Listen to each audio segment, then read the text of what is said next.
In today's video, we'll have a look at what is Yoga Nidra and how this beautiful ancient technique works, the science behind it, the states of consciousness it takes you, how it impacts our brain, and most importantly, what's the impact of all of these things? What does it mean for us in our everyday life? Let's have a look at it.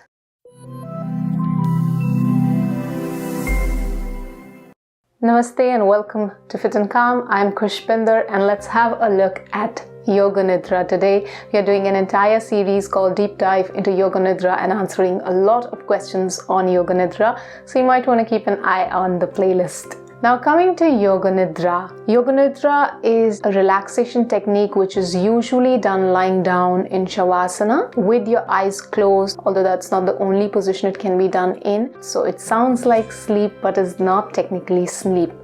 It's a relaxation technique which induces deep rest and brings about relaxation not just to the physical body but mentally and emotionally as well. Let's break down these words, yoga and nidra. Yoga means union in Sanskrit, union with yourself, and nidra means sleep. So in Yoga Nidra, one appears to be asleep, but one is working at a higher consciousness where you are in union with yourself. Even though you look like you are sleeping, your consciousness is in deep states of awareness. In Yoga Nidra, you are neither asleep nor are you awake. It's that borderline state in between sleep and wakefulness. Every night as we prepare to sleep, or even in the day for that matter, what happens is that we have thoughts coming up, and slowly and gradually those thoughts start decreasing, and so do the brain waves. And once the thoughts reduce, after that you're able to go into a limbo kind of state where space and time seem very fluid, and then you just pass into deep sleep. Usually that limbo kind of state lasts for a fraction of seconds. It can seem like dreamlike, hazy. But when you are in Yoga Nidra, you stay in that state for a very long time. In a 30 minutes Yoga Nidra, you might even be able to stay in that deep state for even 15 minutes. And that deep state is a state of awareness which can recharge and energize you. Modern science sometimes calls this as NSDR protocol, which is non-sleep deep rest. That's just a fancy name for people, but it's essentially the same thing. It's a technique that calms the mind, and it does it so very, very effortlessly. Sometimes in our lives, our mind is so full of thoughts that it's tough to get rid of those thoughts. Even if you sit to meditate, you're not able to meditate for long. Or it might not be necessarily because of your thoughts. It could also be because physically your body is uncomfortable. I remember post my knee surgery, I had a very tough time meditating, but I could easily do Yoga Nidras. It was very helpful. It would even help reduce the pain for me. But I had a very hard time coming back to meditation. It took me about 6 to 8 months to just be able to meditate for a few minutes. But I could do a 30 minutes Yoga Nidra quite easily. Even beginners, first-time Yoga Nidra practitioners can reach deep states of awareness through Yoga Nidra, which are quite similar to those that are done by advanced meditators as well. Studies show that 20 minutes of Yoga Nidra is equivalent to about 3 hours of sleep. It gives you a similar rest to 3 hours of sleep. And the beauty of this technique is that it not just affects you when you are doing the technique. Of course, you get relaxation while you are practicing. The cessation of thought starts. You're able to sleep better because your mind is able to empty with the instructions of the Yoga Nidra.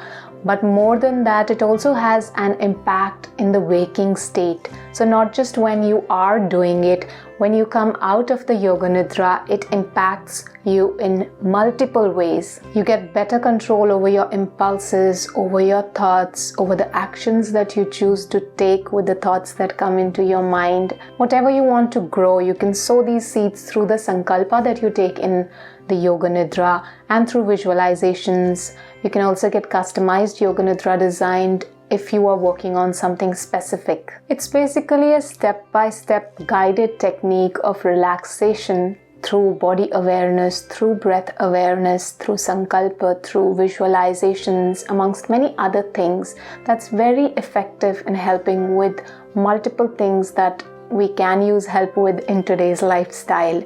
Yoga Nidra takes us to this dreamlike state, which is the borderline of consciousness of you being awake or asleep. You're neither awake nor asleep, and you're traversing the boundary lines.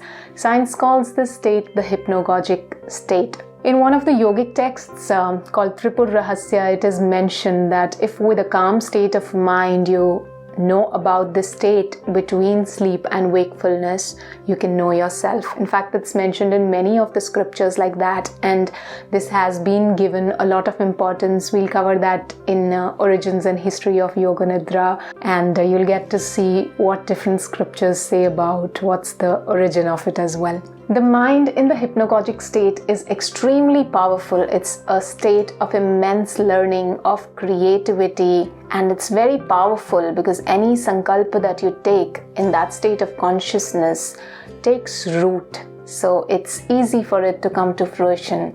And research shows that just 20 minutes of this relaxation done after a focused effort increases your neuroplasticity by 50% and your retention capability as well, which in simple terms means that your learning capability increases by 50%. So it's also amazing if you want to be better at whatever you are doing, at gaining a skill in whatever field it might be. You'll just have to do less time and you'll be able to learn more. In fact, there was a study which was done with kids along with traditional methods. They had added Yoga Nidra as an additional thing to teach new things to kids, teach languages, and they found out that the time to learn a new language was reduced by 1/5 as compared to the traditional methods. So it's extremely beneficial for anybody who wants to be learning, who wants that ability to grasp things faster and to get things done faster. We'll also cover all of these benefits in a separate video with detailed benefits of Yoga Nidra and the research on Yoga Nidra. Today we are just going a little bit here and there wherever it comes. Let's nerd out a little bit more and have a look at what happens in our brains when we do Yoga Nidra. Normally when you are engaged with the world, you're doing anything, you're using your senses. Right now, let's say you're listening to me, you can see me, and at the same time your brain is functioning, it's taking in that information. There are beta waves that are going on in your brain which come up when you are awake. And that's a good thing, you can use them for learning, but the thing is, if you stay in those beta waves for prolonged periods of time, that can be a little stressing for the body. Then there are alpha waves. Alpha waves are when you start slowing down. So you can think of them as beta is lots of activity in the mind. Then alpha is when the thoughts slightly reduce. You go slightly internalized. You can still hear what someone is saying, but at the same time, you are a little withdrawn. It's that relaxed and calm state of mind. Maybe you're visualizing you're sitting at a beach or in your favorite place, sipping your favorite drink. Alpha waves are the bridge between the external and the internal world. They also start coming up when you start relaxing consciously, even when you're going to sleep. In Yoga Nidra, what happens is that your beta waves decrease and the alpha waves increase. Alpha waves are more energizing. Alpha waves bring down the thoughts and the stress levels as well. Both Yoga Nidra and meditation have this effect of increasing the alpha waves and decreasing the beta waves. And then there are the theta waves, which are even more energizing than the alpha waves. Slowly from the alpha, you transition as you go into deeper states of awareness into these theta waves. Your focus is on the internal world. You still have some awareness of outside. You might have noticed this if you've done Yoga Nidra, that if someone calls you, you're given an instruction to turn to the side and get up. You tend to hear that when you might not have heard some of the instructions. You might have gone to sleep also in between, but usually it's not just sleep. Many times you are aware, but you are in this particular state wherein you have some awareness, but it's not total awareness of the outside world because you're quite internalized. And this is the place where you tap into your subconscious mind and you can get rid of the deeper samskaras, of the patterns, inhibitions, habits, and that's where it's quite effective when you take sankalpas, visualizations to improve or to work on whatever you want to work on. Ideally, the purpose of Yoga Nidra and all the yogic practices was for self-awareness, to reach the self. But in modern world, we can use it for therapy, we can use it for whatever helps us bring us closer to that self. So Yoga Nidra and Sankalpa and visualizations can be a very good tool to help us with that. In the hypnagogic state, there are high levels of the alpha waves and high levels of theta waves, and beta waves start reducing slowly and gradually. So it takes you through a process of relaxing your body, calming your mind, and slowly the thoughts will reduce. It doesn't take any effort. Like normally if you're having trouble sleeping, you might tell yourself, oh my god, I should sleep, it's time to sleep, oh my god, I should sleep, I have to get up at this time in the morning. But it doesn't work. But with Yoga Nidra, it's quite effortless when you see that you have to move just with the instructions, and then your body automatically relaxes, your breath relaxes, your awareness expands, and you feel a lot better. And as these beta waves decrease, the prefrontal activity also decreases, which is thinking, rationalizing, taking decisions. All that keeps you up, that keeps you stressed, kind of starts slowly moving away. And free-flowing awareness increases. There are no barriers, so it's also great for creativity. So how is this hypnagogic state helpful for us? In simple terms, it's a very easy way to get to your subconscious mind. It might not be easy to get to your subconscious mind while you're in that waking state, because you're rationalizing, you're thinking. That part of your brain is very active. But when you go through Yoga Nidra, you completely bypass the brain. Right now, your senses are taking in the information. The conscious mind is taking that information, and then it goes to the brain. Your intellect comes into picture, and then it goes to the subconscious mind. And your intellect, your brain decides whether you want to send it or not. Your intellect comes in between. But when it comes to the subconscious mind and Yoga Nidra, your conscious mind directly communicates with the subconscious mind. So it's a powerful way to access your subconscious mind straight away. And in this state, you can make positive suggestions for personality change, for changing habits, for gaining deeper states of awareness. Whatever it might be that you want, it could be healing, it could be pain relief, it could be getting rid of negative emotions, negative habits, patterns, samskaras, things that bother you. You can straight away plant that seed in your subconscious mind. So if you think about it, your conscious mind is like hard soil. If you want to plant a seed in hard soil, it's going to have a tough time growing, but your subconscious mind is like tender soil. You can very easily plant any seeds in that, and that's what we do in Yoga Nidra. We directly communicate with that subconscious mind, and the seed of anything you want to plant is very easily planted, and it can blossom. And your sankalpa is what gives it power. So sankalpa is like planting that root. Visualization also helps nurture that plant. You plant that seed and you water it every day as you practice. You practice it once or twice a day, and it's going to be very effective in dealing with anything psychological or psychosomatic, because you can tell your subconscious mind, hey, this is how it is. You are going to heal from this.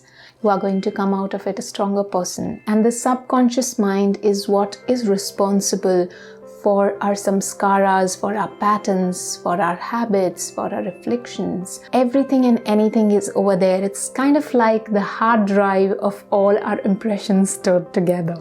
And with Yoga Nidra, you have an access to that hard drive, and you can make changes to any file that you want. I wanted to share a story of an experience my teacher had. So he had a student who had phantom pain because of a limb that was cut off in an accident, and he had been going to the hospitals, many doctors, nothing could help him. My teacher made a customized Yoga Nidra for him. He used to be in pain 24/7. Initially, when he would do the Yoga Nidra for the initial couple of days, while he was doing, he would not have any pain, but he would have it for the rest of the time. And after 2 weeks, his pain was completely gone. So he was able to change the file in his mind, which was telling him that, hey, this is causing the pain, and he was just able to plant that seed and water it every day when he would do the Yoga Nidra and cement that in the subconscious mind. And your subconscious mind is much more powerful than the conscious mind. So slowly that trickle starts flowing out, and it impacts everything in your life. And that's quite powerful because our mind is powerful. And if it is anything psychological, psychosomatic, which most of the problems in this age are, they can be addressed. And it's also a great way to even get rid of pain if you're going through an illness or an injury. We can change neural patterns, we can change reflex actions, we can sleep better. We'll cover all of that and more in our upcoming videos. Hope you enjoyed today's video. If you did, leave us a like, comment, and subscribe if you haven't done that yet. We'll be coming up with a lot more videos on Yoga Nidra, so keep an eye out on the deep dive into Yoga Nidra playlist. It's there in the links below. And if you wish to join us for Yoga Nidras every day, there's a challenge of 7 days of relaxation with Yoga Nidra. Again, it's down here, and you can have a look and join us. We'd be more than happy to have you be a part. Till next time, may you stay fit and calm.